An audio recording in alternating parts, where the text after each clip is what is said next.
You may ask, what is across? I look across to Nigeria and I see the league beginning to blossom. And then I understand why the national team is beginning to rise again. Yes, it's true, most of the players are now in Europe. But what made, and I repeat, what made the European clubs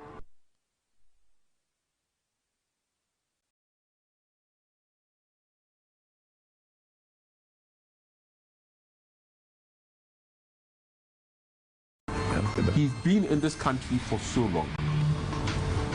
Unfortunately, he doesn't like the team I used to like. Emphasis on the word used to like.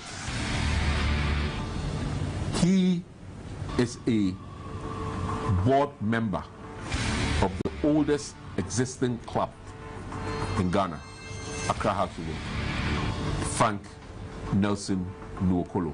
Frank, thanks for coming on the program today. My pleasure too. Great stuff.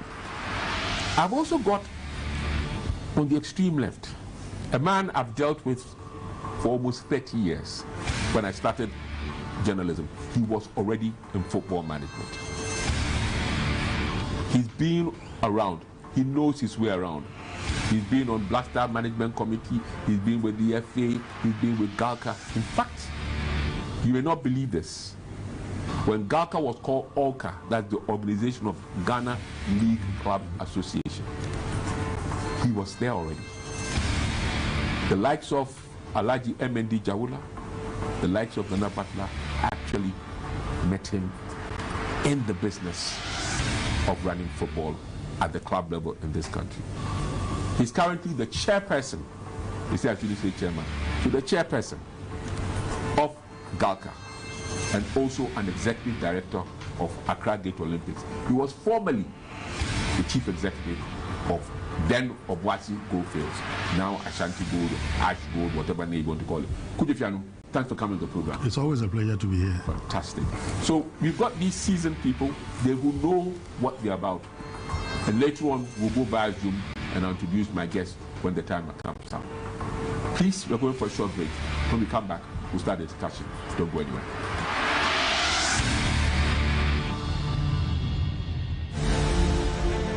In a world where you can be anything, who will you be going? Let's go.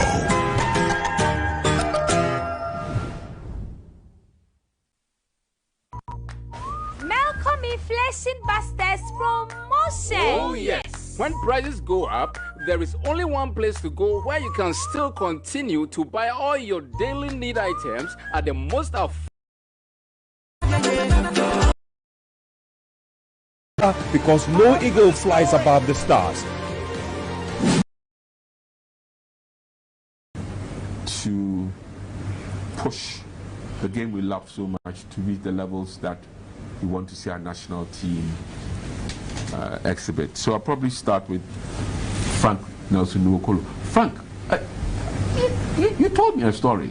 You know, when you came from Nigeria for the first time, you were a supporter of the Enugu Rangers, right? Yes, I'm a born Enugu Rangers supporter. So why did you choose Hassoboko? Well, I think it's sometimes nature has its way. I don't know much about Accra so forth, in as much I don't know much about Ghana. Coming to Ghana, I remember my good friend Safu Jemfi. Safu Jemfi Kotoko. Footballer Safu Jemfi. Yes, Safu Jemfi. Safu Jemfi, we live in the same house with the mother-in-law, for my wife. And we're close. And I found this guy going to Kumasi. So leaving me alone in Accra. So why didn't you follow him and go and support Kotoko? Well, I have no business in Kumasi. I didn't actually know what he was going to, but I know, weekends in Kumasi, what it means. So I guess it was one of the funerals he's got to bet. One of the boys there said, oh, there's a match in Accra Stadium. And I went there. I was watching. Immediately, the colors of Accra Suffolk caught my attention. They were playing against Dwarf.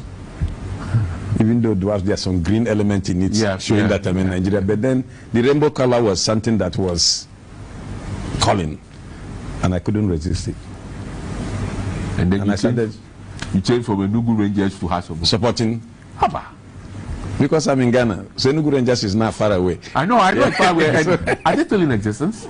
Yeah, of course. Yeah, If you remember our 100th anniversary, it was Enugu Rangers who came here with Emmanuel Okala, our national goalkeeper. Is he still around? Yes, he's alive. He's my first cousin, of course. Emmanuel Okala. Emmanuel Okala? Yes, my first cousin. Wow. For folks who don't know Emmanuel Okala, he made a name in the pantheons of Ghana football in 1975. That was the first time I actually watched a match. It was the Black Stars against the Nigeria. then Green Eagles, not Super Eagles. And I'm sure Kujok Fianu will remember. I was standing behind the post when he slapped Kwaku. Absolutely. Yeah, I was at the It stadium. was absolutely. Yeah. And many Ghanaians loved him because in 78, when he came with the Green Eagles again, it was just him alone before Shehu Odegbami also started getting. yeah. And in 1980, he was a member of the squad that Yes, he was, yes. Yeah. Aloysius Atuebu, Silvana yeah. Sobara, and all of them. Christian Amado, Christian I can't- Chuku. Aloysius Then Atuebu. Yeah. Then that's the blockbuster. I It's know. Oliver. And Quicksilver, Silvana Sobara. And the greatest centre back you ever produced, Christian Chuku. Christian Chuku, Yeah, Christian chairman. Oh my goodness. Yeah. Anyway, that's just reminiscent. It shows the age some of us are. This is not like I when know. I had Gary and the rest in here, folks. Okay, so I mean, I don't know. Kujo, Yeah. I think with your experience, it would be best to ask you the first question. Are football clubs in Ghana professional enough? Not at all. We need to admit our shortcomings. That is the only way we can identify our shortcomings and build on them. I've been lucky enough to work with a traditional club, that was Okwa United, in the early 90s. And I've worked with Ashanti Gold, a purely corporate entity. So I could decipher from the two. And even with Ash Gold, where it is a corporate entity being run like a company, that also had its own shortcomings. The inflows and it was being run like a subsidiary of Angogo Ashanti. So there are a lot of limitations, things that you can do in football and get away with them. You don't have that leverage to do that. But when you come to the traditional side, you have to live on the benevolence of the bankroller. I remember one early morning, I had to go to the late Ampedu's house, who was then the chairman of Kwaku United. We had a very crucial game against Afyenya in Tema. And as a welfare officer, I needed logistics to prepare the team for that game. And I went to the house early in the morning. When I got there, the wife was chasing him for money to buy bread for the kids to go to school. And he was being evasive that he wasn't having money. Meanwhile, a player was waiting outside for money.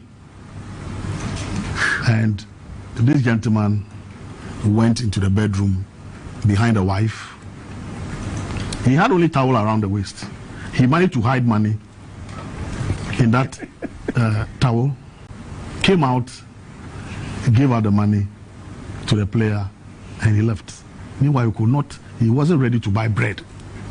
So that should tell you the sacrifices made by those people who were running football in those days. And we still have That's some what I of want them. to find out from you. We Is still this still have, happening? yeah, we still have some of them. We still have people running clubs in their car boots. We still have, from hand to mouth, a club owner will have to go fishing for money before a club will even go to camp, if they have that luxury to move into camping. So until, you said it, until we start building the structure from the foundation, that is the clubs.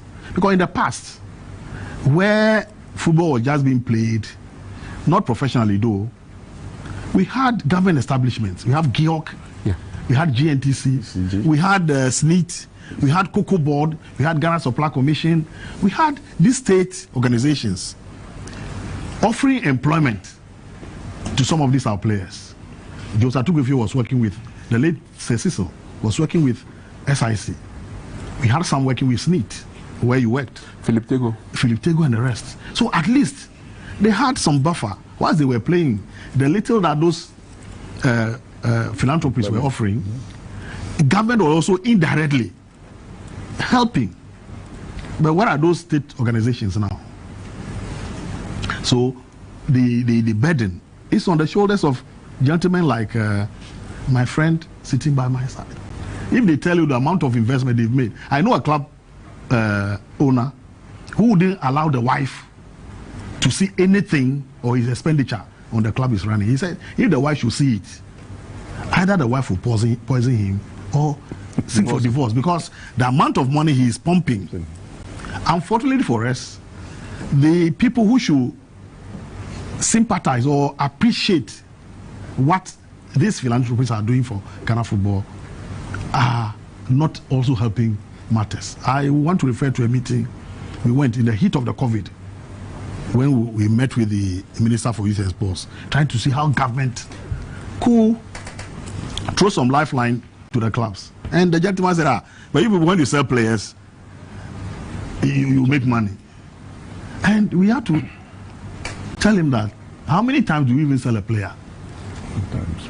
And one club executive who went with us said, for 5 years, he managed to sell only one player for $75,000 to a North African country. 5 years.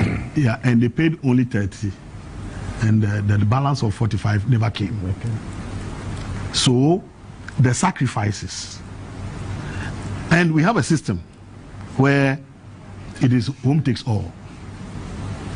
So when I moved from Obuasi, for instance, to Accra to play House of Folk, the overhead costs, I come to Accra and I play House of Folk, and I win the match, I must look money to pay winning bonus. Then I go back to Obuasi to play Kotoko,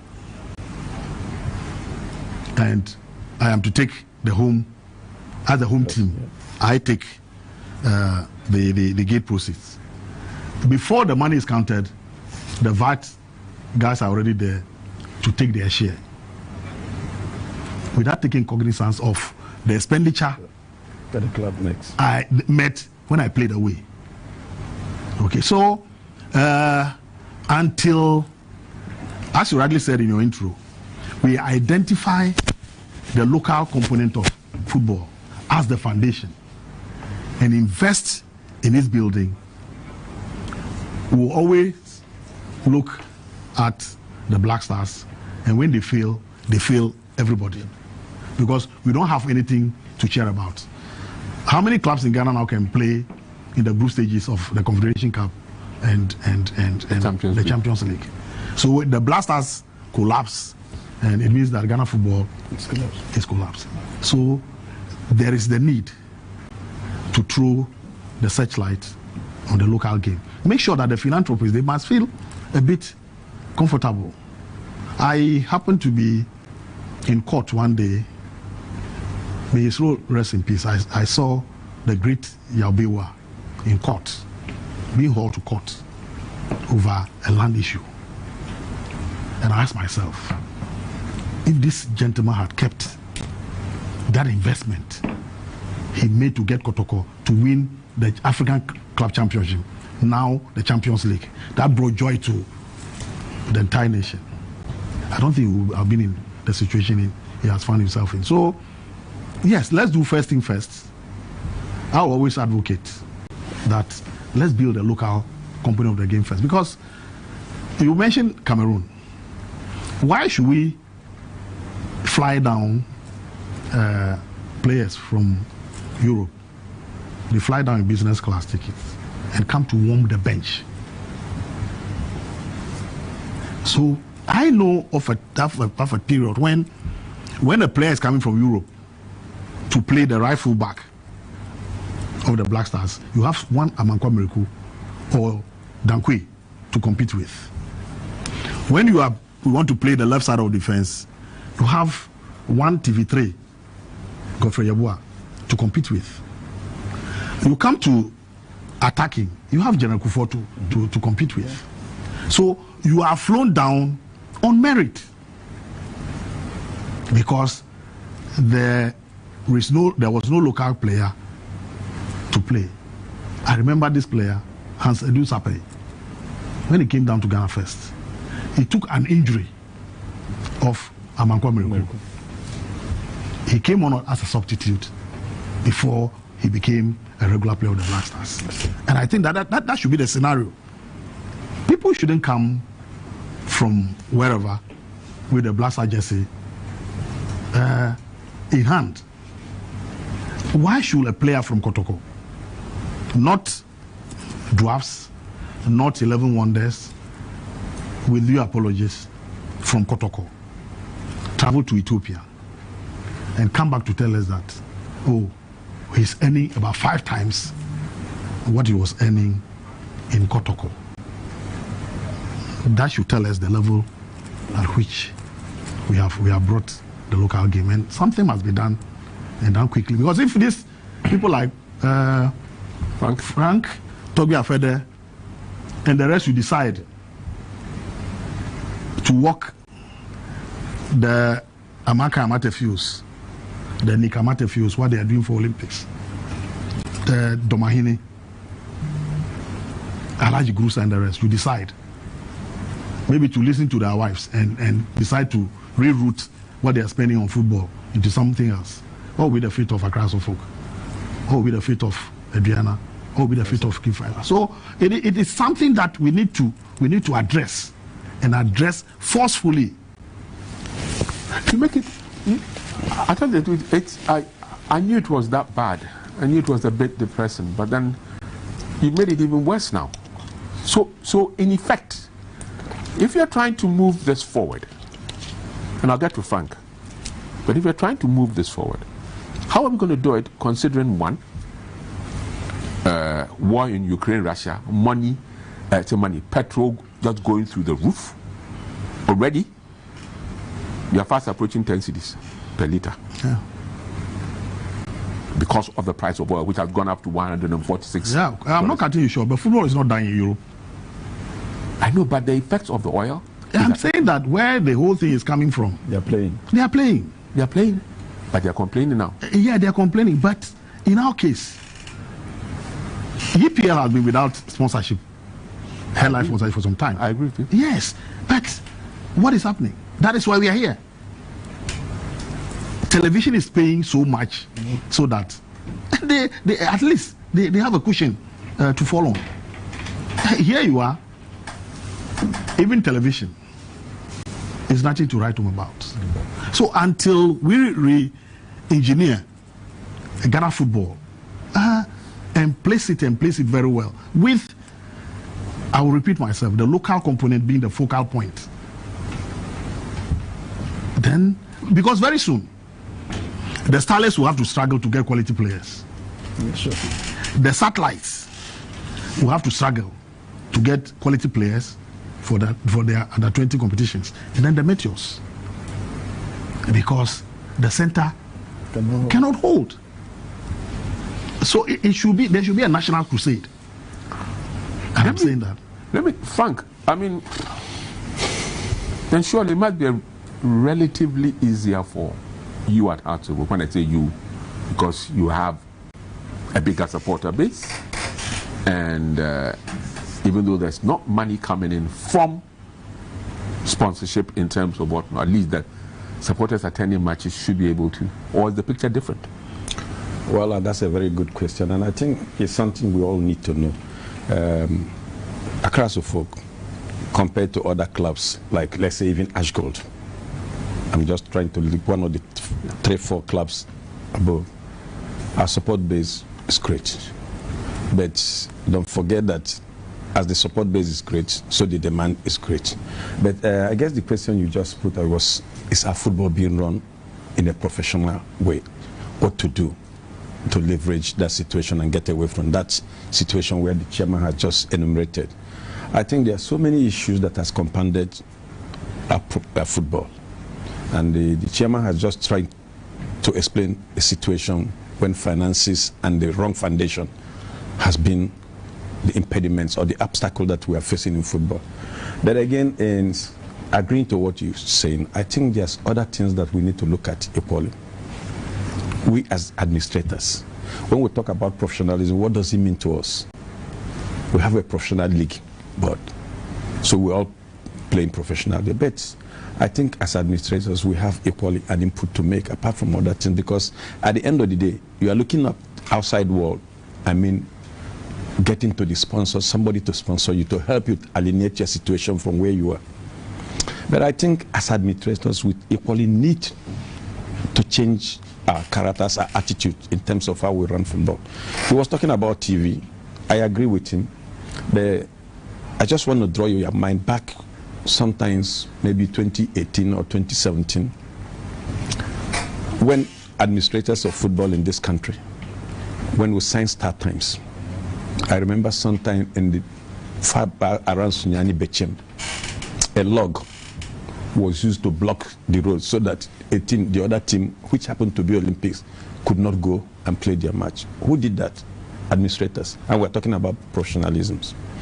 There are so many ways we need to do. Sponsors need to have confidence in you. There are things that we need to do.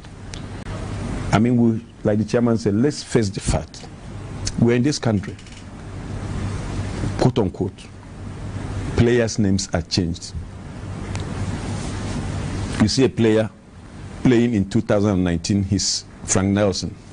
The same player goes to Cameroon and returns to Ghana and becomes Kojofian. These are issues, and what happens is the same club administrators. We talk about refereeing. What do? Club administrators. So what I'm trying to say is that with a holistic situation, we need to get it out and say, look, we need to put our league to be like what we watch when we watch EPL, when we watch La Liga, the Serie A, that we at least we have a little bit of concentration to say, look, they are being genuine. The referee is there, he's doing his work and every other thing. We must know that all of us must come together because somebody is going to invest the money, because some of the attitudes, like Chairman was enumerating, is personal sponsorships. We've seen so many people who has gone down the drain because of running football in this nation. Some of them who are fortunate to stay aloft are doing that by the grace of God. But the attitude of administrators, I've seen it. So I think that we need to look at it holistically and see how do we get away from this situation. Yes, granted, we are facing financial problems, but the outside world is equally looking at us. How do they have confidence in us? How do our supporters follow us? Do they believe in us as administrators? We need to show a character that for us to be professional, we equally need to elevate our situation and get to the level that where we know say that this is Kaltufo, he's Kaltufo. We know that there are rules and regulations. We follow the rules and regulations, that things that are not supposed to be done this way are not supposed to be done this way. So let's do the things in a proper way that at the end of the day, everybody will know that this is a professional character that you are just showing. Whether it's team A or team B, let's show that professionalism. And then that gives us the leverage for people to have the confidence to you and say, look, we need to partner you. We need to come because you cannot do it alone. And the sponsorship that keeps you alive. So it makes it quite interesting. You know what? We've also been joined on Zoom by Dr. Kwame Banyako, who at one time or the other was in management at Kumasi Asante Kotoko. So at least I've got the two major big clubs involved in. Kwame, good evening to you. Maybe at your end is it midnight? It's 32 minutes past midnight. Kwame, have you unmuted yourself? Okay, yeah, it's come. I think. Can you hear me? Oh. Okay, let me find out.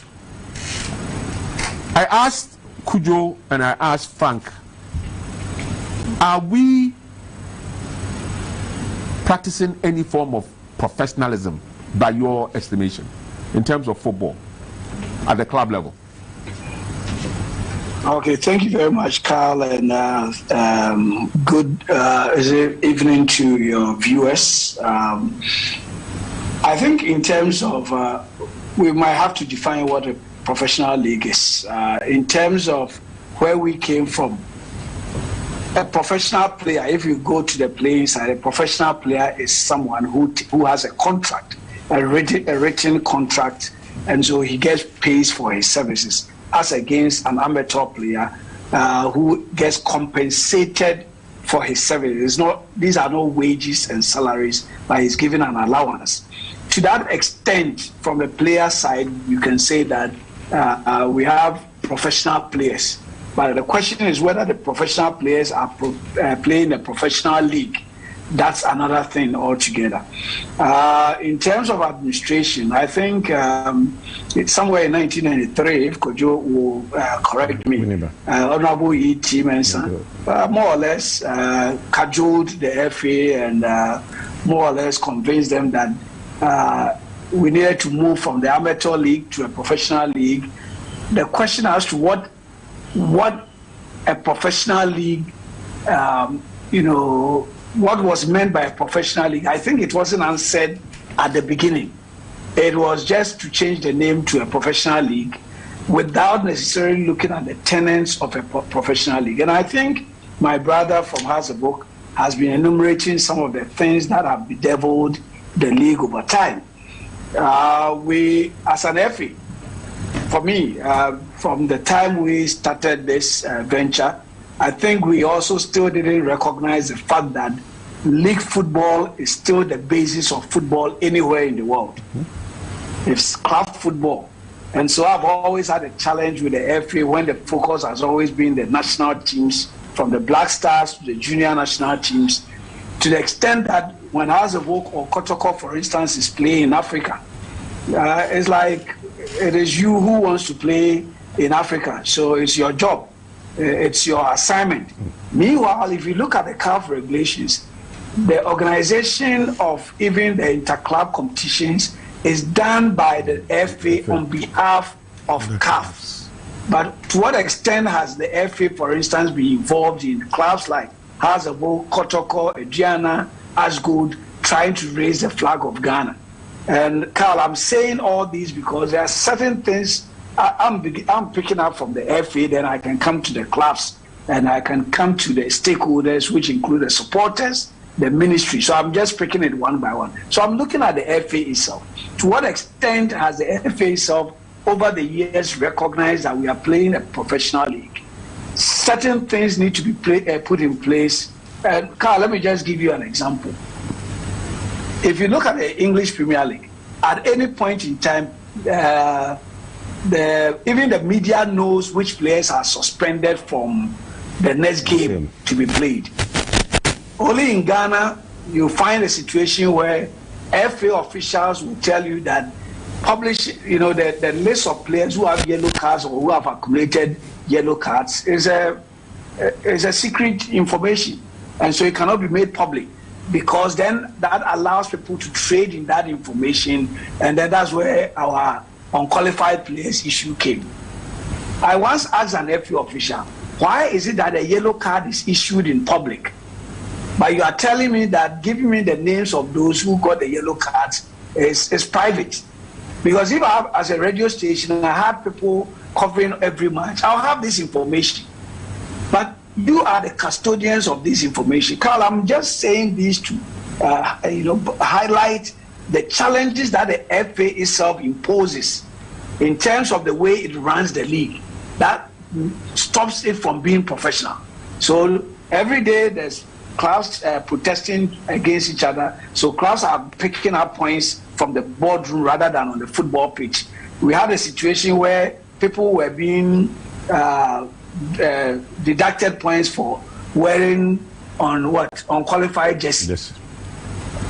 I mean, it's ridiculous. I remember at one FA Congress, I said it's ridiculous. One of my my late brothers, Jones Abu Al-Hassan, said, well, clubs need to be professional, so they need to make sure they wear the jerseys.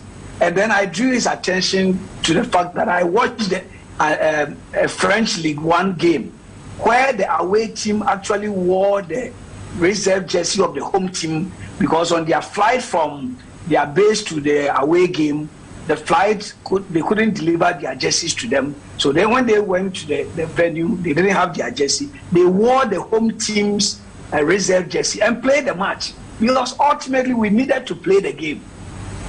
Which jersey you wear, so long as it doesn't clash and it doesn't create a nuisance, we should be allowed to play. And for me, these are some of the things that the FA itself, in terms of its regulation, in terms of the legal systems they put in place, how justice is meted out has resulted in the league itself not being professional. So from the FA side, I don't think they can run away from the fact that there are certain things that the FA has done over the years that doesn't attract sponsors to the league. Referees, I mean, the stories are there. People feel that referees go into matches with results already in their pockets. Some are being influenced by betting companies. And I mean, the FA itself needs to look at this. It's happening over time. So from the FA point of view, they also need to package the league as a product that needs to be sold. And I don't think we've done enough of that. So the FA has a part to play in making sure that the league is professional enough. Like my brother from House of Oak suggested that players' names are being changed in the FA databases. How do you get consistency? How do you develop players? Then we come to the owners of the facilities. You cannot play football with the proper facilities. I'm sure at another forum you have the chance to discuss the current embarrassment that Ghana finds itself in as far as venues for the Black Stars. It is not only about the Black Stars, it's also about CAF inter-club football and even the quality of pitches used for our professional game, which doesn't allow it to look interesting even on television. Kwame, rest assured that that will even come in as part of, because that embarrassment of having the venue changed and all these sort of things clearly is a dampener. And that, if for instance, well, Carl, I'm in the middle of that controversy, so maybe let me take this opportunity to explain a few things. As chairman of the club licensing board of the FA, we also do the inspections on behalf of CAF. And CAF only comes in unless they have cause to believe that either our reports are tainted with bias or something. And so as far as the FA was concerned, at the beginning of the season, clubs that were going to Africa were invited to submit venues for those who were playing in Africa. So Kotoko, if you remember, Kotoko and House of Oak submitted Accra and Kumasi Sports Stadium. Kumasi Sports Stadium, for instance, the renovation had just been completed. Even when the NSA was telling everybody that the stadium had been renovated and it was ready, the club licensing board of the GFA had gone there, inspected the venue and said that it did not meet the CAF inter-club competitions criteria. Accra Sports Stadium, Kumasi Sports Stadium, and CAF. This thing has been going on for the past 2 years. Our argument with the National Sports Authority about the standards that needs to be met for Ghana. And I've always been worried that we will get to a day like what we've gone through in the past few days, where Ghana will not have any venue that is qualified to host an international match. And I've been having, and I'm sure a lot of you heard my public spat with the Director General of the National Sports Authority about his problem with the fact that the club licensing board of the FA had suggested that Kumasi and Accra Sports Stadium didn't meet the criteria. But CAF, the reality was that it did not meet the CAF criteria. And these are stated criteria well known by anybody who was serious enough to want to find out what the criteria was. And this criteria had been furnished to the National Sports Authority. So how we got to a stage where we could rehabilitate Kumasi Sports Stadium, and we closed Kumasi Sports Stadium down for a whole year with the excuse that it was being rehabilitated, and still came out not meeting the CAF criteria. And even 7 months after about 4 or 5 months after we had said I didn't meet the criteria, CAF comes back, does an inspection, and has a tall list of things that needs to be corrected before Kumasi Sports Stadium is qualified. And for the records, Kumasi Sports Stadium has not been officially approved by CAF. What they have said is that they are giving us the permission to use the stadium for only this match. After that, Kumasi Sports Stadium will be taken off the list. But the question then is, who is responsible for making sure that the standards that are clearly known by everybody, anybody serious enough to want to find out what the standards are for a venue to host international matches, anybody who wants to know should be able to know. The FA is aware of that. The National Sports Authority is aware of that.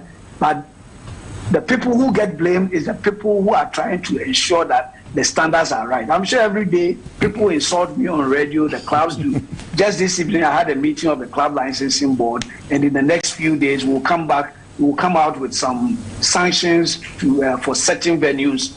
We need to uphold the standards, and the people who have been given the job to maintain the stadia should be made to do their jobs. I mean, it is easier than trying to convince the club licensing board to overlook.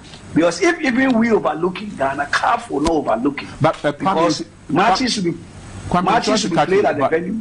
Yeah, I'm sorry to cut you, but it's interesting because you've taken the discussion to the second part of it, which was the infrastructure in terms of the stadium. So then, having said that, and I've got these two other guys here, club people in here. Kwame, I'll tell you to hold on for a second. So then what happens then? Then why don't you guys, with all due respect to you, with all due, particularly to him and Kwame's former club, when I say Kwame's former club, he was with Kotoko.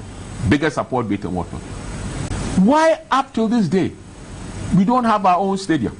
Or they don't have their own stadium? And you had yours. You explained to me that it was corporate, so I can understand. A massive company. Frank, how to go? No, before Frank comes in, Okay. It is not in every country that you have clubs owning stadia. Some have something that can take 5,000, 8,000. But when it comes to the big games, for instance, you use The Wembley. Okay. But I'm aware that, I'm sorry to use Europe as the standard, but it's going that way. The English started it. Each club had its own stadium. Even Plymouth Argyle in Championship 2 had their stadium. In Italy, in Germany, it used to be community stadium. Yes. Now they've stopped. Juventus are competing, but they moved already in. Sorry. Okay. AC Milan will be leaving very soon. Inter will be leaving the so-called San Siro. Yes, we hired for the day. Why can't we have, so that the clubs themselves, and I keep on giving an example, if Ajimambedu can have his own stadium, Bechem. It's not a stadium, a park. A park, yes. But he's trying to prove up. Why can't? What, you want to talk about Sharks? Sharks. I forgot about Karela. But my point is Karela. that, yeah, but you see, but most of them, unfortunately, because of what is constituted as a stadium or stadium, you need certain things to get to that way. They don't get to that level. So I won't blame Bechem. I won't blame Mina. But I have not heard Hatsubo. They've had Kobe-Man. Before Frank came to Ghana, they had bought Kobe-Man. Frank Sawyer, 1992 or 94. Kotoko, with all due respect, it's owned by who? Asantini. Where is the stadium? They are starting very soon. The artworks are ready. The $100 Boss, project. Yeah. Are you aware that people, or I'll correct something, Kotoko was not formed in 1935. Kotoko was formed in 1924 by one Kwesukuma. Yeah. He called it the Rainbow Club. It was when the Asantehene in 1935 gave his blessing that it changed from Rainbow Club, because he was a hard supporter in Accra who had gone to Kumasi, and it became Kotoko in 1935. So Kotoko is almost 100 years old. I have not seen even a pitch. Oh, they have a Dokojachi. Come on. How to work hard, Kobe, man? What's happening? Carl, I think that's a very big question, and then sometimes I always say, let's call a spade a spade. Accra Suffolk, we have Accra Stadium. Accra Stadium is if Accra Suffolk? The answer is no. It's a national stadium. But I think that, yes, we might have our own stadium, but the facility is available. As a businessman, I look at numbers sometimes. Now, I look at the cost of building my stadium, and if the stadium is in my domain, and I think that I can rent this business and pay for it and have it used, it's as good as mine. I have the right to live in a house, rented house, and not build a house. Not because I cannot build a house. But I think that with time, things are changing. We are seeing what is happening in terms of ownership of the national stadiums. We have seen what has happened. I mean, this is a typical example where we are landed ourselves today. Everybody is talking the stadium, where is Ghana going to play? It's a very shameful situation. And I always want to say that for me, I know people will say, why are you saying this? I wish that CAF could say, Ghana, go and play in Cameroon, go and play in Benin, go and play in Morocco. I wouldn't be sad. People will say because you don't have that blood. But that is not it. The truth must be told. We must be serious in doing things. So there's no reason why we'll be here, a nation like Ghana. 2017, 2018, WAFU. We all went to Esipon. I was in charge of marketing when we were playing WAFU. We all went to Esipon. When you saw the state of Esipon, we all lamented. The minister was a chairman, and we all spoke and said, this thing would be done. Today, go to Esipon. It's not been done. It's not because I've been there. It's not been done. It hasn't been now done. You ask yourself, why will government waste the taxpayers' money and would not like to maintain it? It runs in every government institution. That does not negate the fact that I'm saying that Accra we cannot build a stadium.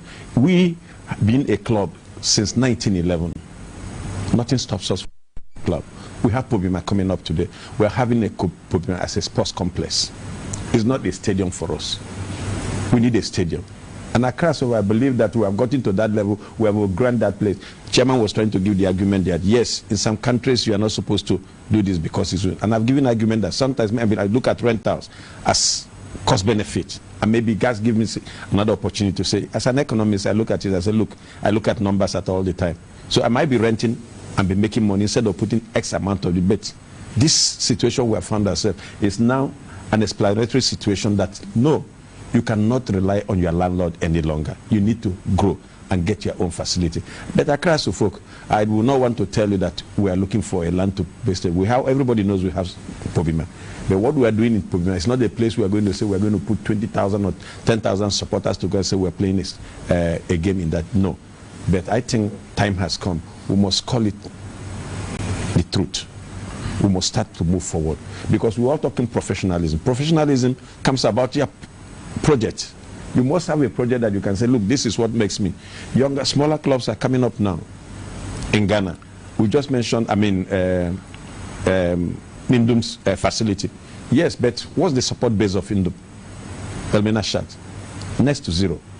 But one person carried that project and bring it to fulfillment. And he knew that it's very important for a club to thrive in that situation. And I think the same way should happen to every other clubs. My club, Accra Suffolk, I'm not holding fort for Accra Suffolk.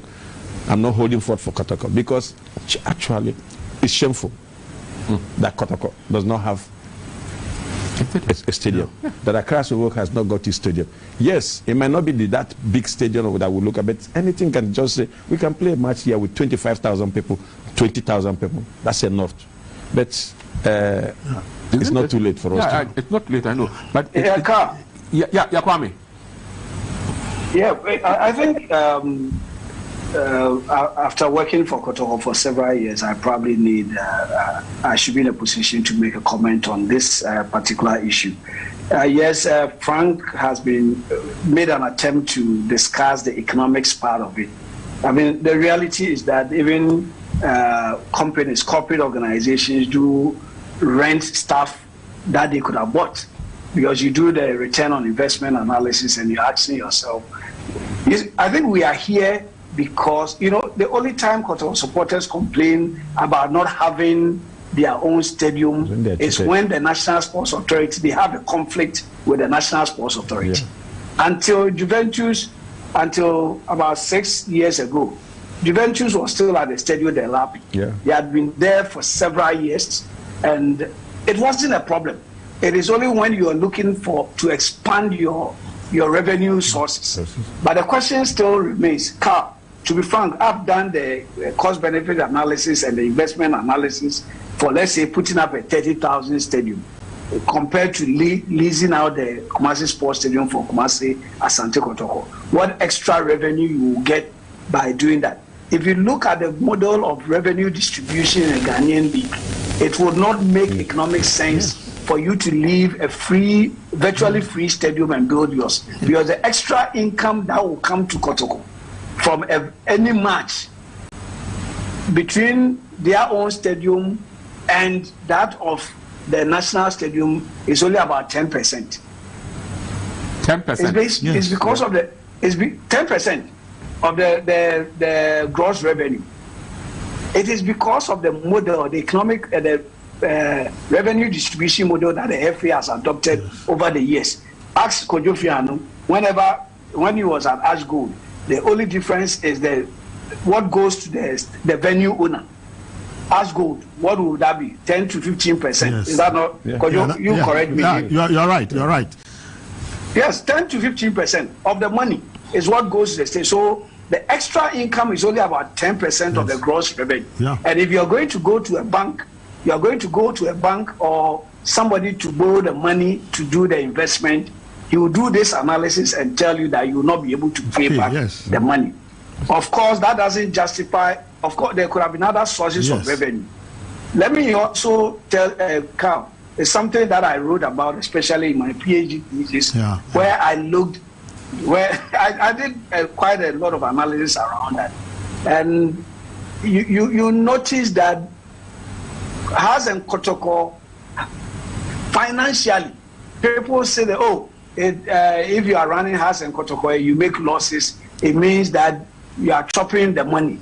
It is never true. Because even clubs like Manchester United and Liverpool and co make losses on an annual basis.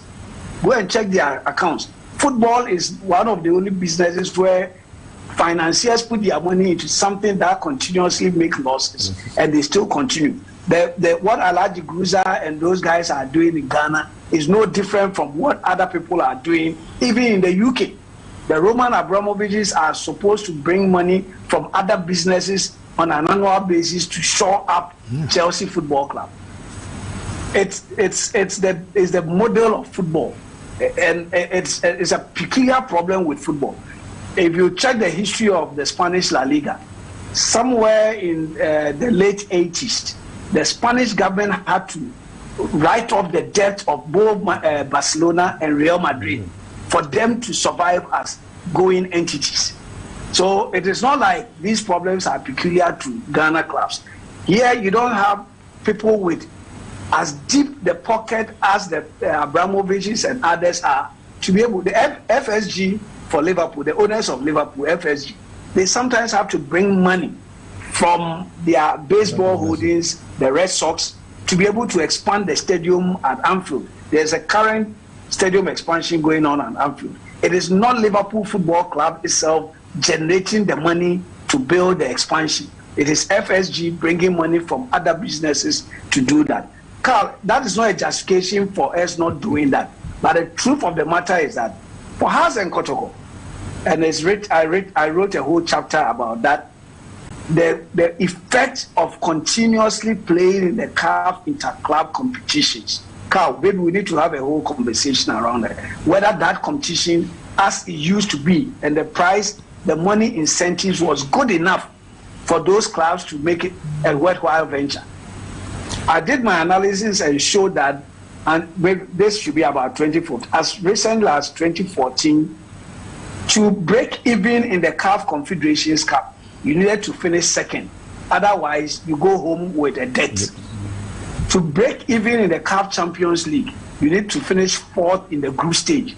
How many Ghanaian clubs have the ability to finish second in the Confederations Cup or finish fourth in the group stage of the Champions League to break even? What it meant was that all these clubs, what Hearts and Kotoko were doing by going to Africa every year at the insistence of their supporters was only to add up to their debt.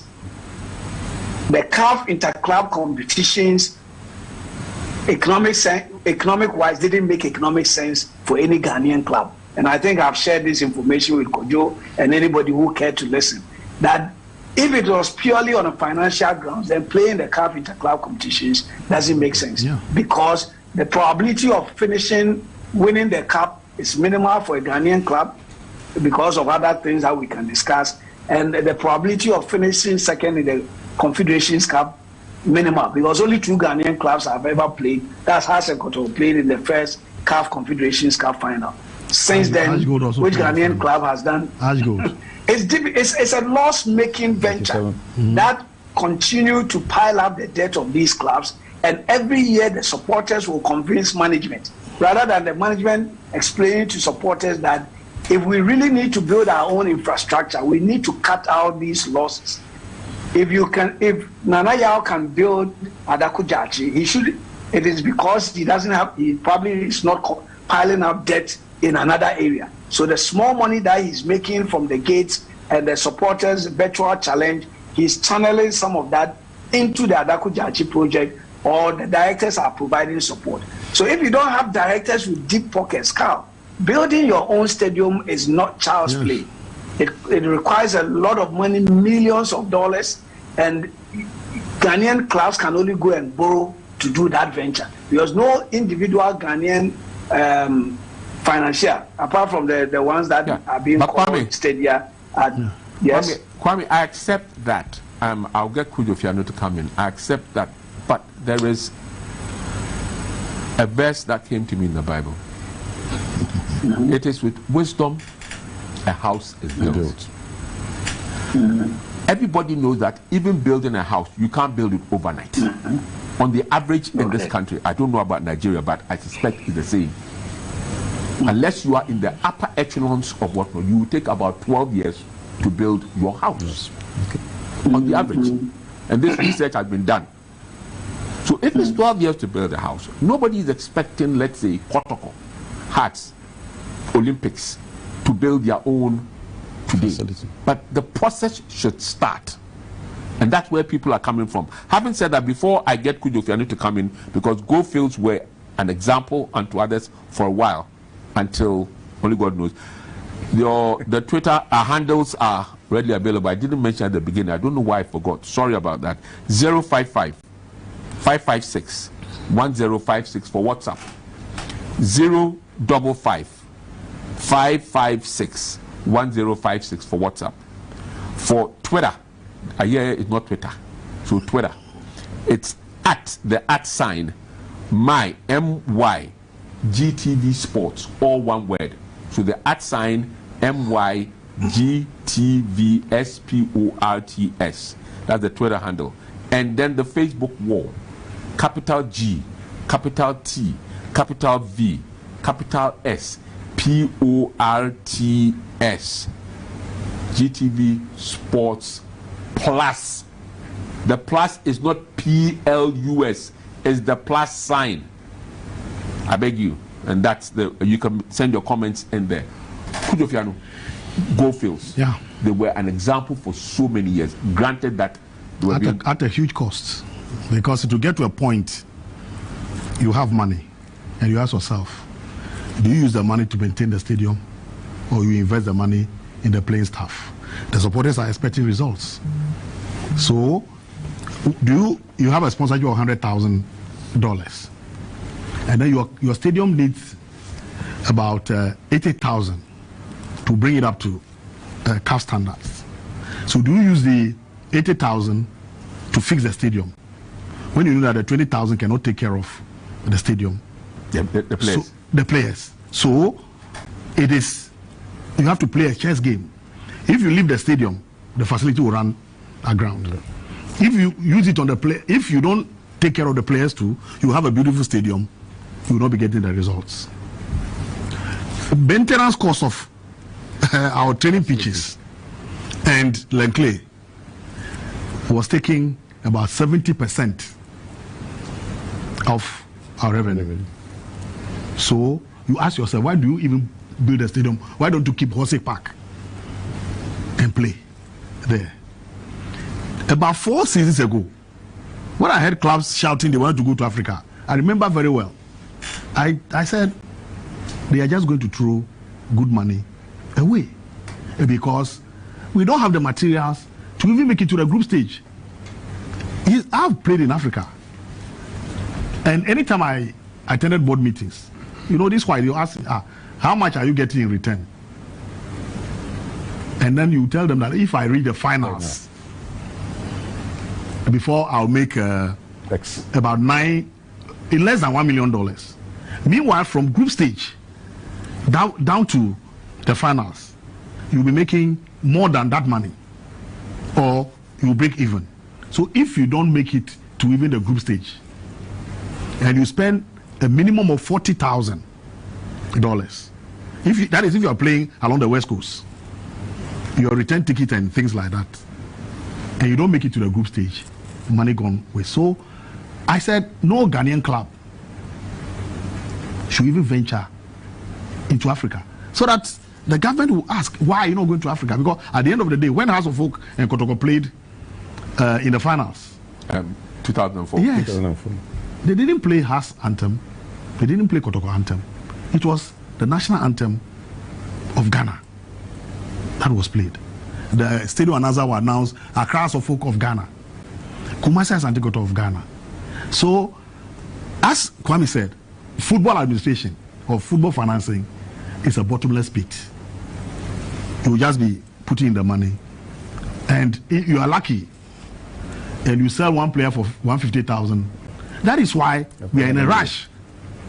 When the call comes, 50,000, let him go, because without that, and Kotoko sold their striker $300,000 to a Tunisian side, and you're supposed to go and compete with them when you have sold your assets to them.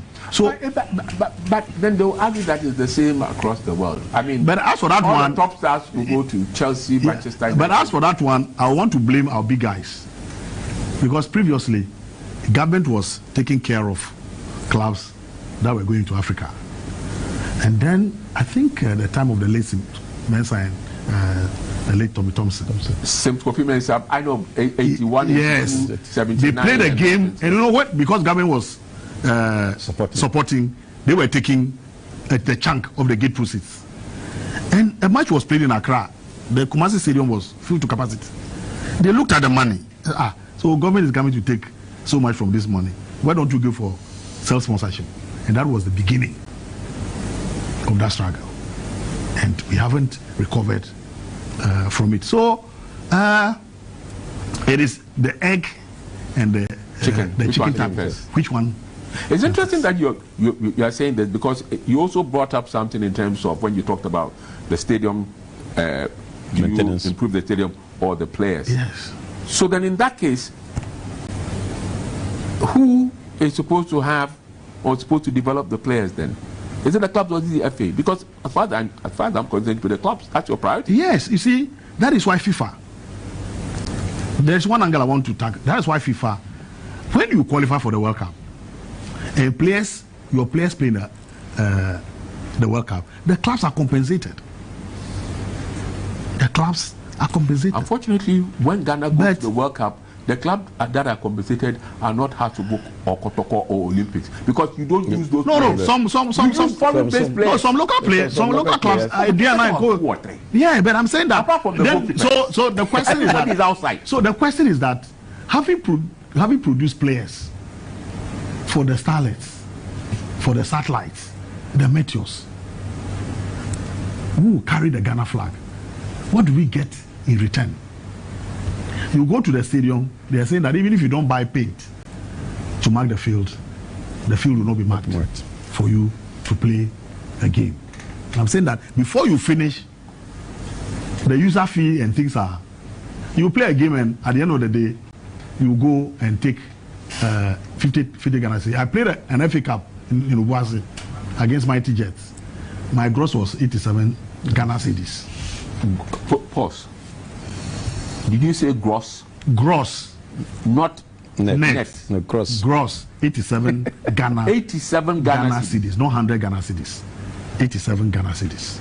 Meanwhile, I camped a whole team overnight, brought them to the stadium. I had, I think, 1,000 Ghana cedis at that stage from the GFA. That was the MTN sponsorship. 1,000 Ghana cedis. And 100 Ghana cedis airtime. And then camped overnight, carried players to the stadium. And unfortunately for me, in quotes, they won the game. And I had to look for money to pay winning bonuses. And I had 87 Ghana cedis. Frank, do you go through such things with Housebook right now? What times without number? Sometimes we don't cry loud. Most of our supporters, those are times I always believe that education is equally important in this stage. Because most of these matches, sometimes, like we are talking about Africa, sometimes management knows that it's not fruitful. But the pressure that comes from the supporters, you can't bear it. Because they will not understand why you will not play for Africa. They start comparing with El Ali, Etoile de Sahel, they begin to cause TB, Mazembe and every other thing. But sometimes, like Kwame was just analyzing, I think if we are to be serious with ourselves, there's a time in our football that you say, look, even if you qualify for Africa, it's not worth it. So what are we doing wrong here that Nigeria is also now doing right? Well, when you want to talk about it, if you want to talk about Nigeria, see, Nigeria is a different system when I look at it with Ghana's system. First of all, you know Nigeria operates a federal system. Yeah, I know. Okay. Now, let's look at Enyimba. Okay. Enyimba, there was a governor called Ojuzo Kalo. Okay. Ojuzo Kalo is a football person. He loves football. He was the governor of Abia State. They submit their budget. Most of Nigerian clubs, their budget, like Enugu Rangers, goes through the Anambra State government for their budget. You understand? So they approve. Approved. Yes, some of they get their budget. The salary, some of the salaries are paid by the government. Yes. Now this is serious because here we have, and Kwame knows this more than I. We have, which year was it, Kujo, that we budgeted 22 million for the sports ministry? The last year before we went to Cameroon, we were looking for 25 million. That's just the 25 million. 25 million for the World Cup and the AFCON. Yeah. And we went to AFCON. Senegal won the trophy. Yeah. Players had $87,000, and we placed last in our group, and players had $20,000. Nigeria hosted the under-20 World Cup, yeah. And stadium was built in almost all the. But in Ghana, we had only 5. You know, and we cannot count Esipon now. Tamale is crying for. Tamale is not a It's crying for support. Yeah. I just told you about Kumasi. Kumasi is not equal. It makes this whole business in which we are discussing so depressing that then there's no need for it. Then in that case, then we should. Then I'm sorry. Let me take sides here now. Then what the heck are the clubs doing? It is the passion that is pushing all of us. Driving you. The passion is pushing all of us. Carl, some of us, it's not that we don't know the arithmetic. We all know. But the amount of money we invest in football is just the passion. I was just trying to give the analysis between the Nigerian government. The federal system of Nigeria makes it very easy for them to run football. And like Kwame was trying to analyze, the deep pocket hands, let's call the reality. We are just hearing what Dangote is doing for Nigerian football. Mm-hmm. How many people in Ghana would do it? It's difficult to do. Government is supporting. There are Nigerian deep hands who can do football. Abiola at a time, when you look at Nigeria, Abiola was was carrying Nigerian football like no matter which club. Abiola started. I mean, he was all doing money. But I'm not comparing it, but you need to look at it in that way. See that you need to get people who has that passion to be able to drive. I mentioned Ojuzo Kalo. Ojuzo Kalo, for anybody to win Champions League twice in a row, twice back to back. TP Mazembe. It was not just because government. You have a governor who has the love. Carl, you see, and now he goes in and closes his eye and says, "This is the government money, but I know what sports does for my state. I'm ready to invest in it." And he goes and invests. Result came to Enyimba. Enyimba does. It's not that Enyimba has the best. 1976 club. Enyimba was established in 1976. Yes, I know. Carl. But when it comes to history, was playing in the Cup winners. Yes, in 1976 we were playing Wahala. Very good. Shooting stars to Ibadan. So when you look at this, you find out that there's a lot of difference.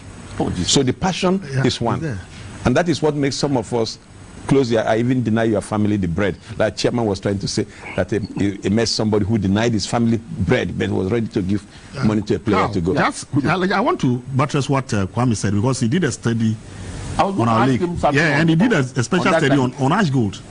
You see, if Nigeria, this World Cup qualifiers, the president had announced that he wanted states to bid to host the Ghana-Nigeria match and even pay money.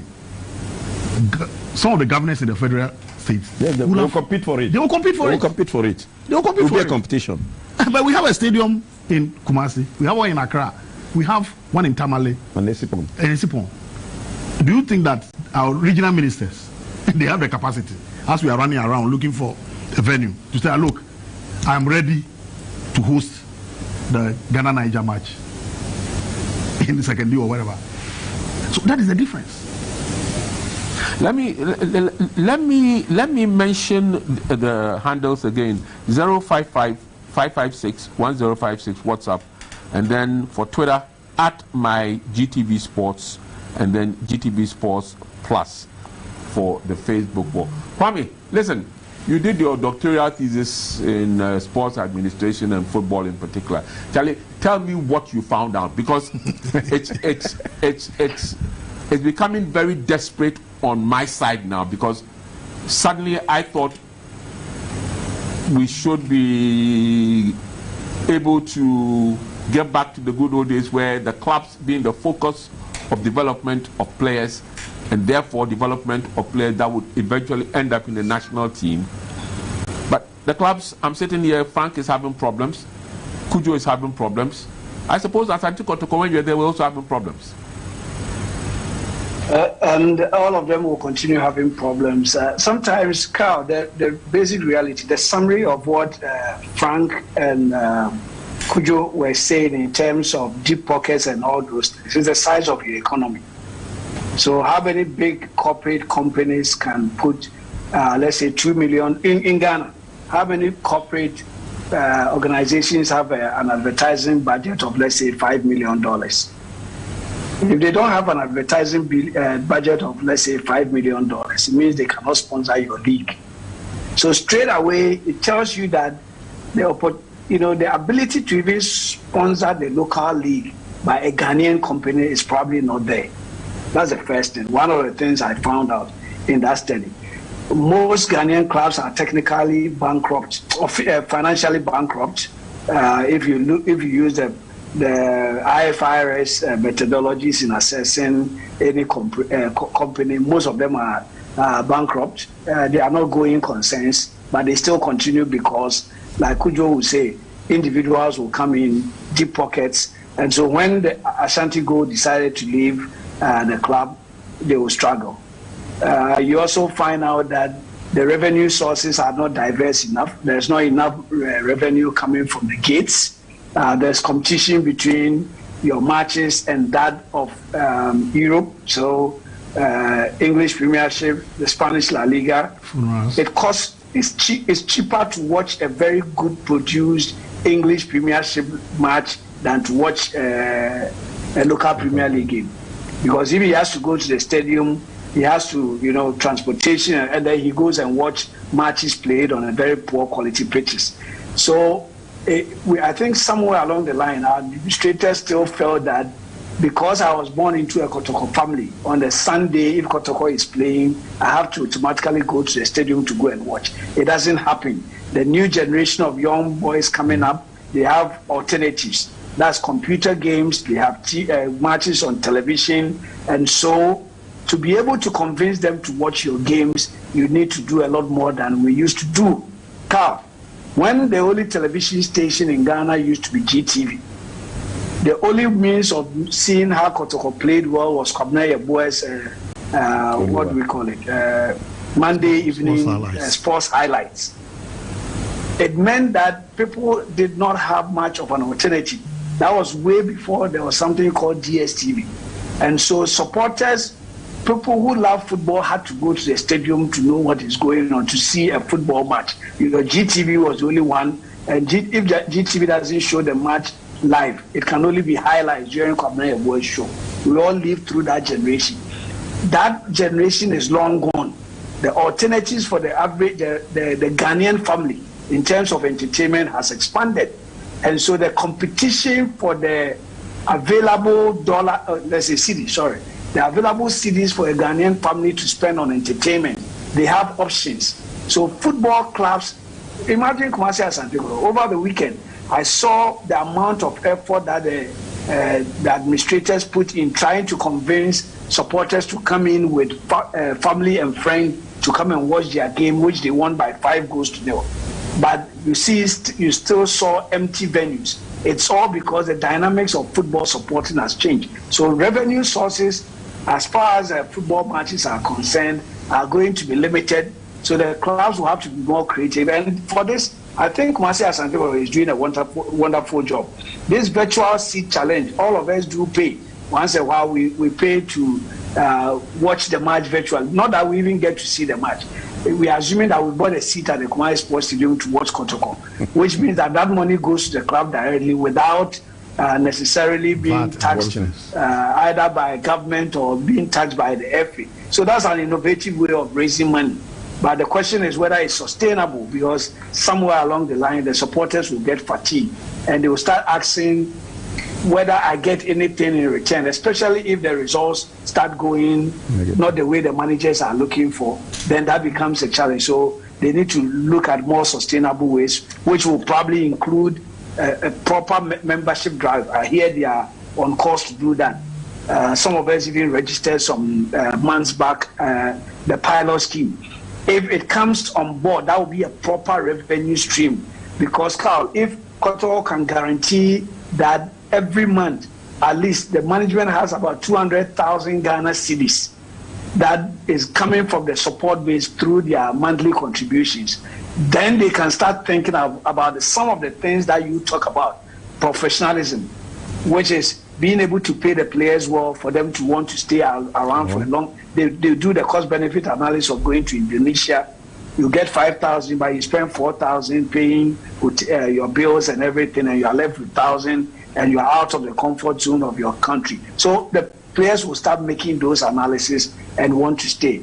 There has to be, Hearts and Kotoko should lead the way, membership drive. But you know, Hearts Kotoko supporters, they only want to contribute when the club is winning matches. And to the extent that a club cannot continue winning every match, it becomes a challenge for them. But I don't think the people who have managed Kotoko and Hearts over time have done well in terms of, mobilizing the supporters, registering them properly, and monetizing the support base. I think all of us, when you get into Hearts and Kotoko and supporters are looking for on-field performance, sometimes you don't even have as they say, you don't have the time to even think about these off-field things that bring in revenue.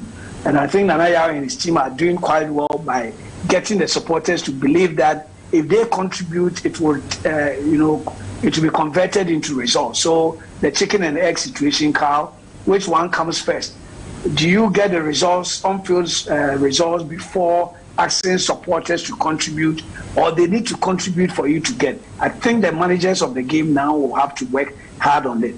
The FA in itself will have to support the promotion of the game in terms of advertising the game, putting it out on the social media, putting it out there everywhere. I need to know which matches are available, which ones will be played when. When I made a comment about the timing of matches, and I think I've said it severally. The Spanish La Liga moved most of its big ticket games to Sundays, purely in recognition of the power of the English Premier League. And in Ghana, we might need to also look at that. If we are going to want people to come to the stadium, you cannot put a Kotoko Kinfeza or Kotoko Mediema game when Liverpool has a game against Manchester United or Chelsea or on a Saturday afternoon. Your fans will not come to the stadium. These are the realities that we all need to sit down. Start times, we need to work with the clubs to make sure that scheduling the matches to coincide with these big ticket European matches won't help anybody. It rather goes against it.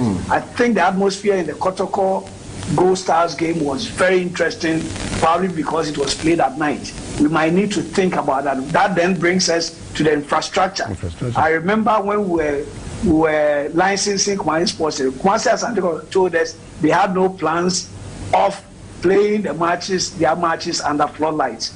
So I was even going to, at our next meeting, I was even going to question whether Kotoko was given approval to play their matches under floodlights, and who are the FA scheduled the match, because it's part of the licensing. So these are the professional systems that need to be put in place. The club said they don't have any plans of playing their matches under floodlights. But then the television broadcast partner says we want that match under floodlights. But Kumasi Sports Stadium, and you saw CAF says the quality of the lighting at the Kumasi Sports Stadium is not up to international standards. Yeah, I heard so that. We need to think about all that. Yes. I heard that, and I think. And I have said that at the beginning of the season, because we had tested it, it was not good enough. It's taking us all this while for CAF to come and repeat what we had said to the NSA and to government and to everybody. Interesting, Kwame. You speak, but also add the fact that what the relationship we have between Galka, where you are the boss, and the FA. We have a relationship, but I think that relationship we built a notch higher because our concern is the welfare, and they are the regulators. So definitely we are supposed to work hand in hand. That is that. And then to buttress what Kwame said, I traveled with the Black Stars to Portugal. One of the stadia that was built for the Euro 2004. Yeah, 2004. And that edifice was being used by a third-tier club in Portugal. As soon as we entered the stadium, we had a signal on phones. This is the password to activate your Wi-Fi. Okay. Quickly, we all did it. And I asked myself, wow. So when I went back to Yeboah, quickly, I fixed Wi-Fi around the Linkley Stadium. And I saw the numbers. Because people were just coming. But he's forgotten that he's paid a gate fee to access the Wi-Fi. Then one evening I closed from work, I was going home, and I saw boys and girls around the stadium. Apparently they came from Ubasi Tech. They realized that there was Wi-Fi at the stadium. And they were all there browsing. I saw my players moving from the hostel, congregating around the secretariat. Would you guys go and sleep before I realized that they were taking advantage of the Wi-Fi? I realized that the Wi-Fi was moving people from town to come and watch my matches. As Kwame said, what I did was my VVIP lounge, I quickly fixed a DSTV in the lounge. You were one of the people who killed the Premier. Yes. No, the DSTV, you are putting Premier League there, and then you have people coming to watch. But they will go and watch. Yeah, no, they will come. Half time, you will see them running to go and see at least the highlights. But that's the problem. Because they had paid. They had already paid before entering the stadium. Yeah, but I know, it was one of the things that was killed because I've been to the stadium. Accra. Yes. Kumasi. Yes. Obwasi. Yes. Sekunde. Yes. And people are holding their tablets because of DSTV. That is why Kwame is saying that. That's why Kwame is saying that. We need to realign the times. Look, for instance, the President's Cup. The hula baloo over House of Folk playing Kotoko. After 6 o'clock. Well, it's been thrown away. Yes. It's been thrown away. And let me also add again television. Why is it that all of a sudden Ghanaians came up saying that Sule should play in the Black Stars? Because that match was being live on GTV across the country. So everybody started. Sule was the magic of television. We need to take advantage of that also. How many people? We are watching DSTV here, and they are raking the money over there. So we need to look at the television or the medium that we are using to drive our competitions. So we also have to be innovative, and this should come to the clubs also. I met a gentleman who said he went out. He was living in London, and there was a second division club in his vicinity. He came back home, and in his pigeonhole, he had an invitation card to bring the family to watch one of their games. The first time he ignored it. The second time it was the children who forced him. Daddy, no, we want to go and watch this game. And he took the family. Before he got there, the hierarchy of the club were waiting for them, took them to the lounge. It became a family routine. Every weekend or anytime the club plays. So anytime they were raising funds, the fundraising forms come with the invitation. And he was obliged. How many Accra of folk, Olympics, my own club, we play matches at Accra Sports Stadium. And we have judges, big industry players who are supporters. Just go and drop the invitation card on his table. He may not come this time, another time he may come. So that when you are in need of funds, we can go to such people. But at times, we play matches, you come there in the VVIP lounge, empty. Are we saying that we don't have industry players who want to watch our games and contribute to it? Yeah, Carl, let me, can I come in here? Go on, let me just make one point. Yeah. I'll give you an example of something that we tried at Kotoko once.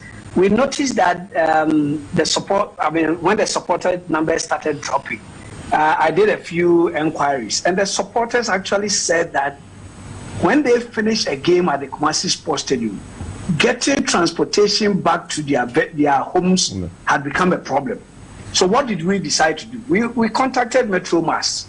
Metro Mass was prepared to put buses at vantage points on the outskirts of Kumasi, to bring the supporters in, park at the stadium, and when they are done, they take them. And so the supporters were guaranteed transportation back home.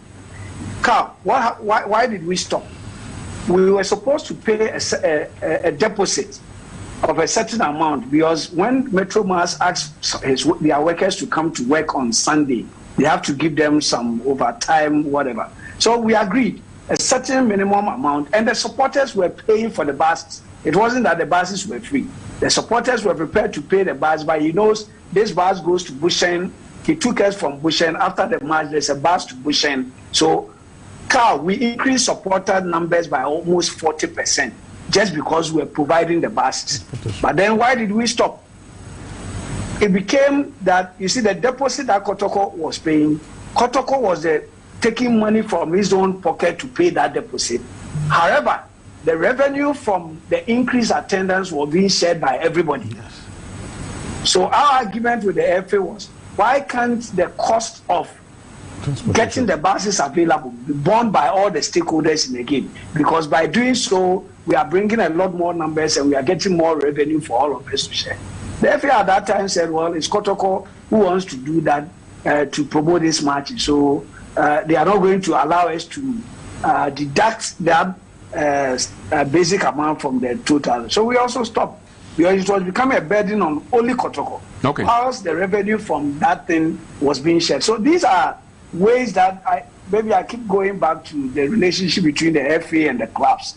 It is their product, they have to work hand in hand. Sometimes the FA signs a sponsorship agreement. That maybe my last comment on this. The FA will sign a sponsorship agreement and suggest that because, let's say, the league is being sponsored by Glo, I remember very well that the peculiar situation between Glo and MTN sponsoring Kotoko and Haas.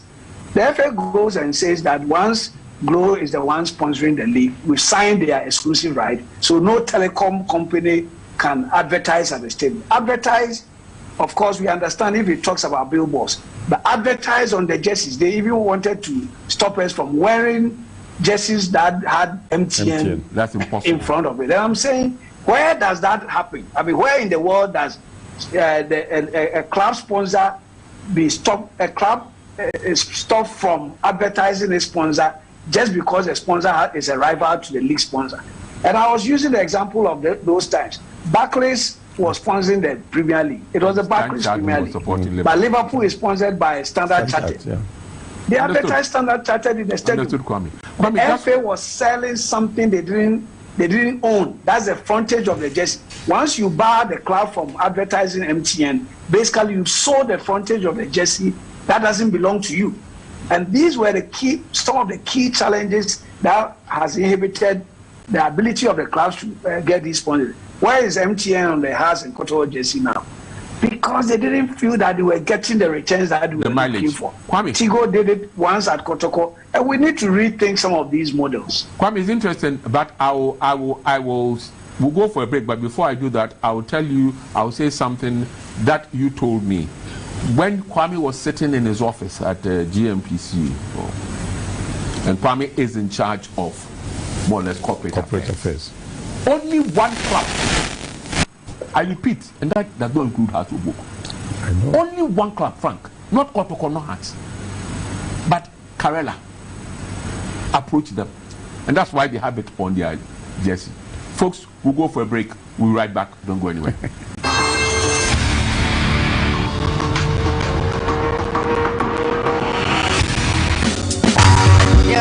High-sense fridge, display fridge, and a chest freezer.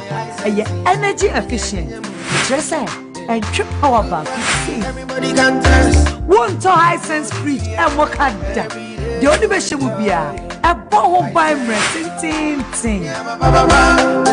High-sense, your fridge size any model, heavy. Your water dispenser, your ice maker. Nina, you will be. Yes, I want inverter fridge. What the idea shame me freezing we are.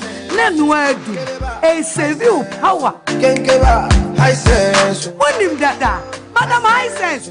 My 30 swam of sale. Who? Can give up high sense. Everything 28 February. I got him 8 March. Can't High Sense showroom. Yeah, not quite Jody. High Sense.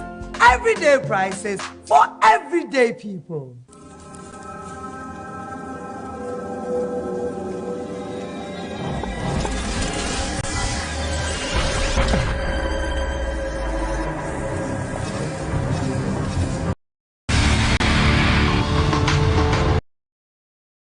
S and then the plus sign that the Facebook wall.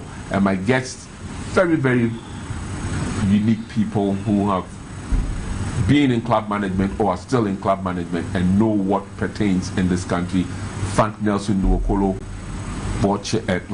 board member of Accra Hearts of Oak, Kujo Fianu, Galka president, as well as executive director at Accra Great Olympics, and Kwame Banyako, Dr. Kwame Banyako, who is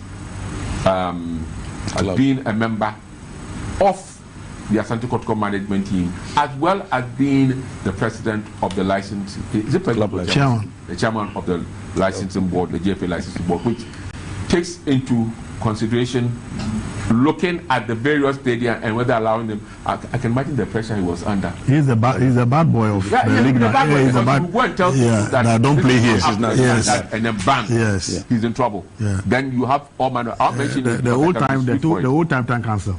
I know where you are coming from. You should be able to stand the pressure. Pardon? For integrity, you should be able to stand the pressure. I know. You shouldn't panic because we are behind him. You may be behind him, but some of your colleagues go behind him and then stab it in the back. Let me get a word or two before Akufia comes in. So, if this is the situation as it is, and in terms of clubs having other things, when I say other things, they've got to find ways to survive, then it means that the club coach shirks its responsibility of trying to develop players so that the national team can get quality players in there. And the FA, in turn, shirks its responsibility of developing the other aspect of the game that it should be doing because there's a lack of funds. Then where are we going? We're going to be stagnant. We're going to just hope and pray for a miracle in this country.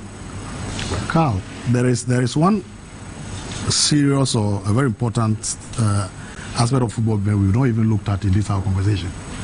That is coaching. To be brutally frank with you, we were going to have one for coaching. Yeah, but as club administrators, we need to talk about where is the pool to even pick from?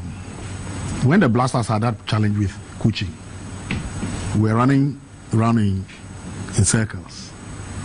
In the past, you could look up to the Afranis, you could look up to the Osam Dodus, you could look up to the Ades.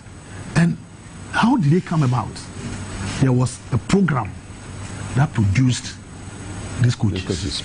So they could be called anytime to step in. But here we are. Kwame will bear me out. We need to look at this club licensing thing that we are doing. It's like driving schools are now allowing automatic cars to be used in learning how to drive. You cannot get it right if you haven't driven a manual car before. That's true. That's true. So if you say that somebody had played football for maybe 5-10 years and could use that as a base to start from grade C or grade D or grade B, after 2 years is a CAF license A holder. I think a lot of thought must be given to, if you have a bad teacher, you can have the best students. What is a bad teacher? So we also have to look at that area also. But okay. You know, this coaching issue, I think I did a document sometime, and my simple idea is that I was in a FIFA conference at Bahrain, and I heard Infantino say the protagonists. And when he did that, he called Carlos Valderrama, former Colombian captain, Vendelin Cafu, Brazilian captain, and J.J. Okocha. And he said, these are the guys. You and me, we can face off tomorrow. Nobody knows us. While they play, they are being appreciated. After the game, they are being appreciated. Now, if you look at Nigerian system now, and look at the coaches in Nigeria, you find out that most of them are ex-players. I was going to get to that point. That's the ex-players. And I always suggest and said, I think we are sleeping.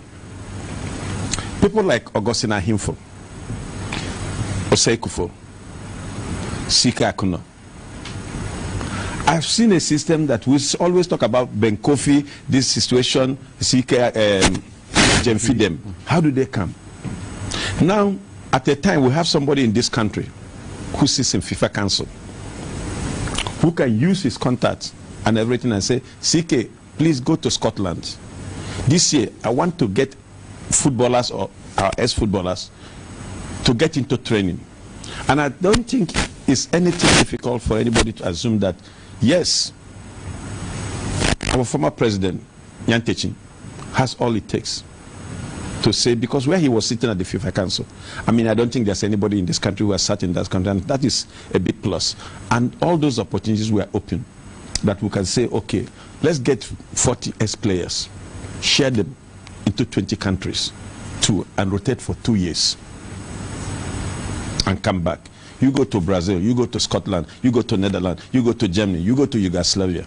By the time they have done 2 years and return to this country, I don't think that this scarcity of coaching will be a problem. I think we need to stay focused and drive it very well and get our ex-footballers to understand that, look at what your colleagues are doing. We see people like Samson Siasia being bold. Nigerian current coach is who? Eguavon. We've seen a lot of them, and when you look at him, the backroom staff of Eguavon, who are the backroom staffs? They're all ex-players. I know Yeboah is there. All of them are there. All those guys are there. Now, when you look at our situation, we just handed a job to Milo.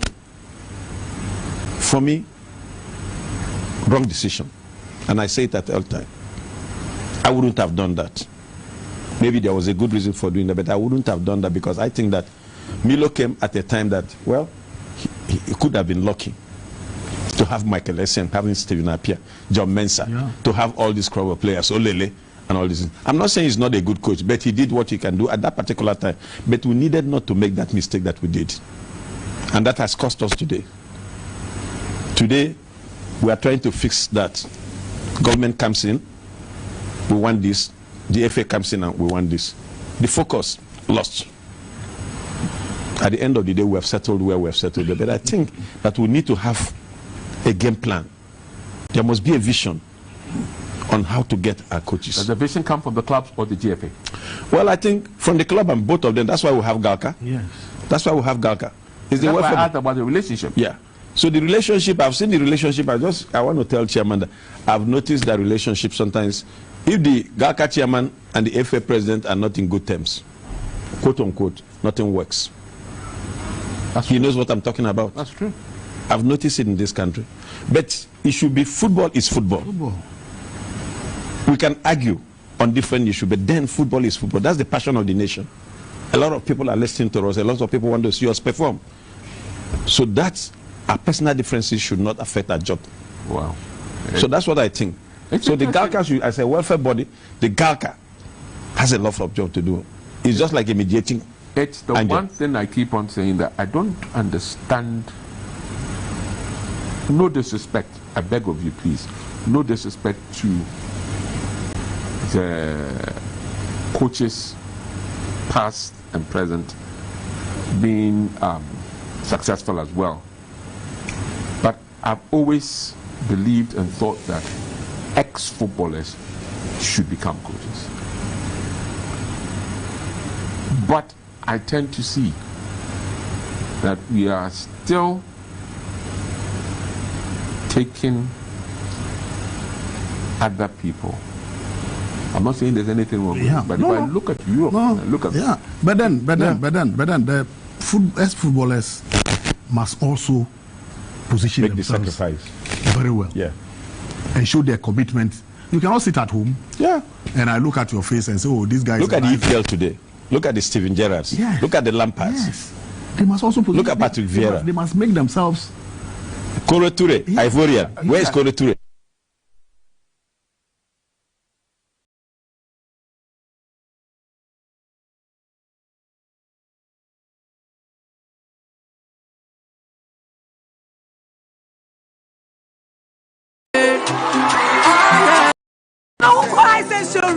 Everyday people.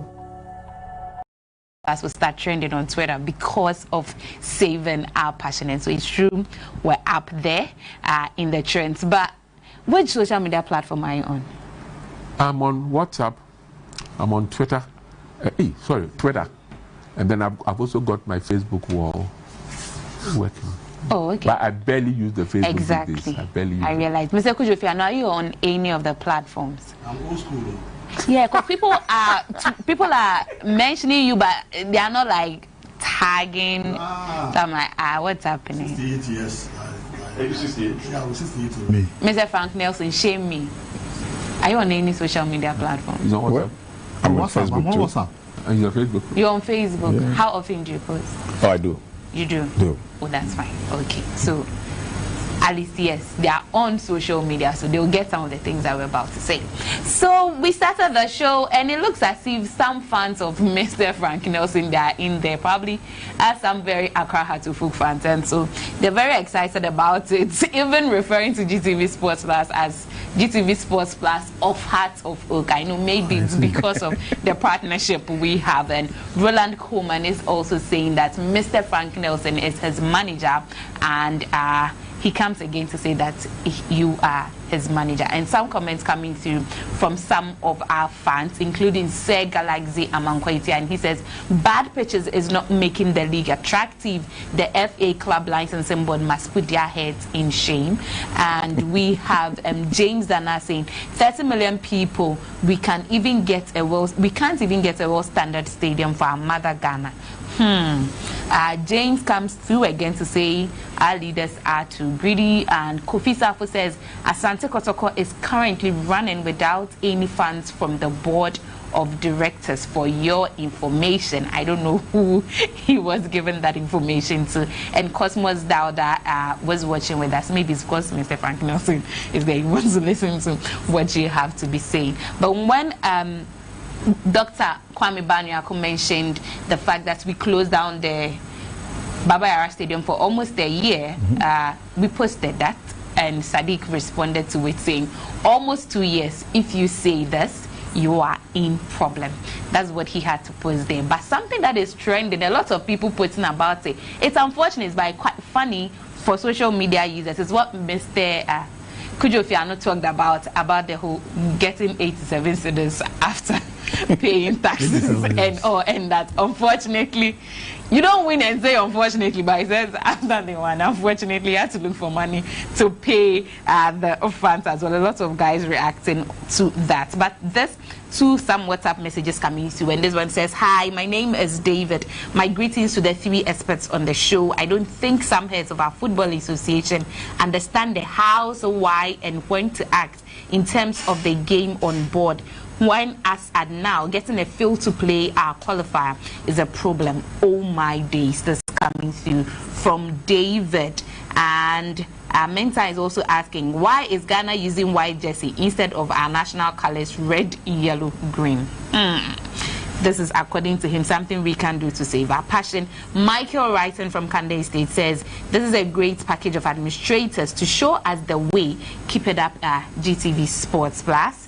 And also this one coming through, and he says that we need to have good people to take care of our stadiums that will maintain our pitches. That's coming through from him. And this one says, from Oscar from Oglogo News Site, Ghana versus Nigeria game is a crucial one. Is Christian Achu part of the squad? We don't know those who are going to play. The players know, that's what we don't know. So maybe on the day of the match, when we find the starting lineup, we'll be able to tell. But Mr. Frank Nelson, people are asking that Ghana, Nigeria, are you going to be eating Ghana jollof, or you are going to be eating Nigeria jollof during the game? Well, we'll eat point and kill.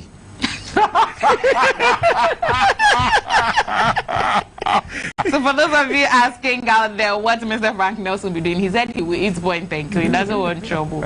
And so he's not going to be wearing, maybe he's not going to be wearing a white jersey. You know one thing, he's got to be very cautious. Point and kill is a Nigerian concept. Aha, Kwame, very good. Very good. It's a Nigerian concept. Point and kill is a Nigerian concept. So okay. So you know why you have Nigeria. It is. The catfish comes from Nigeria. The wife Ghana is waiting for him at home. Yeah, that's the point. Yes. And incidentally, when you talk about point and kill, there's a group of us within the church. There's a very, very good friend, Ademi. Okay, so there you have it, guys. We know where Mr. Frank Nelson will be going during the game. He said point and kill. I thought it was a normal thing we all do here in Ghana, but it's more of Niger. So Niger no they carry last. Have you heard that before? That's what you want to say. If that is what you want to say, I want to tell you that no eagle can fly past the stars. So you and your point and kill. But you and your point and kill. No, Akwesha, you've got to realize he's in a very delicate situation. No?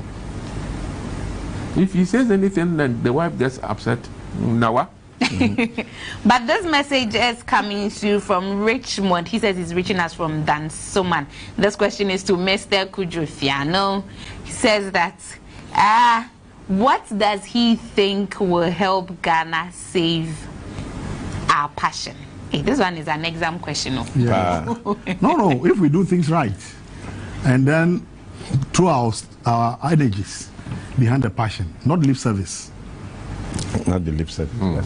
Okay, so you heard that coming through from Mr. Kudrofiano on that question, and thank you so much for making our stops in the trend. I do want to continue sending your comments and messages, and Carl and the panel will be answering to that very shortly before we end today's edition. But for now, we'll go back to the guest and listen to all the things they have to say, the education they have to give us on how to save our passion. Back to you, Carl. Thank you very much, Akosio J. And Akosio was obviously giving you the information on what has been trending, what's been making the news as far as comments from people. Unfortunately, once again, we've come at this time when somebody's screaming in my ear and telling me, hey, time out, time out, time out, time out, time out. So what I'm going to do is I'm going to plead with just for 5 more minutes, and I'm going to ask all my 3 guests. This program started after the fiasco, and it was going to build up and end a day after Ghana's second leg match against Nigeria in Abuja. Abuja. Abuja, sorry. I'm trying to mention the stadium's name. Moshood Abiola. Moshood Abiola Stadium. And so we want you to give a short little prediction for what's coming up next week, and then what's coming up 4 days later. Oh, it's a tough one though. But as I was saying off air, at times it's an advantage to play as an underdog when you don't have so much pressure. It's like the attention is on Niger, and that is where if they don't take time, this double header will turn out to be a banana peel for them. If they bloat their ego and they think that. I remember that very day at Accra Sports Stadium when the late Cecil Jones, I took a few, decided to use Accra Suffolk against the dreaded Flying Eagles. And when the Ghana national anthem was being played, I was then the welfare officer. The whole stadium was chanting Arose, Arose, Arose, Arose. And they struggled to a goalless draw. So they are coming to meet Ghana. And the surprise element is our stronghold. Many Ghanaians always remember the goalless draw, but forget the return where we were hammered 3-1. Without a goalkeeper. Frank, I know it's a bit difficult, but your predictions for that one, and I suppose 180 million people will be expecting nothing less than victory. Well, I think Ghana, Nigeria, beyond football, there are so many things. So first of all, I look at these two brothers playing. But let's look at it. My prediction is that definitely we'll win here in Ghana, and we'll win here in Abuja. So finish. So that's where. Do you understand the we? I understand the we. The we. Yeah, no. Yours is double-edged. So we. When I say we. Yeah. I wear double cap. No, that's what I'm saying. So we're in Ghana. I'm from Ghana. When I get to Nigeria, I'm a Nigerian. So it depends who scored the most goals. So if you score 3 goals here and Eagles score 2 goals, Ghana qualifies. If you score 1 goal here, Nigeria score 2 goals. So everybody one win. So that's why I say we score. So that's the way I look at it. I want to save my marriage and I want to make everything safe. That's very important. Kwame, you don't have to save your marriage. Can you give us what you expect to happen? Well, if you want to know the level of my optimism about this, let me just tell you, Carl. I booked my hotel in Abuja the same day I booked the hotel in Cape Coast when I thought the match was going to be played in Cape Coast. Just yesterday, I booked my flight to Kumasi and confirmed my hotel reservations in Abuja. So if I'm prepared to go to Abuja for the return leg, it should tell you that maybe the Nigerians they don't know what is going to hit them. Trust me. Okay. Kwame. Dr. Kwame. Okay, Kwame, talk. He's laughing. Carl, I'm here. I'm still here. Great. I think the Black Stars are preparing a shock package for the Super Eagles, and a lot of Ghanaians will fall in love with the Black Stars after this game. That's what I think. So, Dr. Kwame Banyako, you are the president, the chairperson, of the licensing board of the FA, and a former management member of Kumasi Asante Kotoko, and the corporate affairs manager more or less at in terms of marketing and whatnot at GNPC. Great guy, and you cheeky boy, you sent me that picture that we were so tiny, and I was interviewing you when the Black Star jersey. Charlie, that thing was small, very small and thin. Kwame's put on with that's Ghana '99. Yeah, I know. African Youth Champions. Kwame, thanks very much for coming on the program. Frank Nelson Luwokolo, board member of Accra Hospital. Thanks for coming on the program. My pleasure for the invitation. And my big brother, Kujo Fiano, executive director at Accra Great Olympics, chairperson of the Galka, former Black Star Management Committee member. Former welfare officer of the Black Stars. Former welfare officer. But what I've hidden away from you is that I'm now running a second division club in Tema called Accra Athletic. Accra Athletic Football Club, and I'm on top of the league table as of now. So does your wife know this? She's aware. So I've told them that my real business. No, I'm asking because he gave us what happened at Nkoko. So the money has been going there. No, it's not going there. Nice, a family business. Folks, and I want to say massive thanks to you all out there for watching. But those guys who make me look good, and with cameraman Sam and lighting, absolutely fabulous job. On behalf of Akosia and myself, I want to say thanks for watching. God willing, we should be back next week with the penultimate edition. My wife will be 65 tomorrow. Oh, so happy Mrs. birthday! Yanu, happy birthday to you. No doubt about it. You've trimmed and nurtured Kujo Fianu, because the Kujo Fianu we knew previously. But you've done him and you've made him into what Ghanaians would call a gentleman. Just like how Frank's wife has done that. I judge the same. I know Kujo Fianu. I know him. He was a mafioso long ago. Mafioso? Yes. And that name was not for nothing. No. Uh-huh. No. Madam, happy birthday to you. And happy birthday to us. And God willing, we'll be back same time next week. Have a fantastic evening and a blessed week. Goodbye.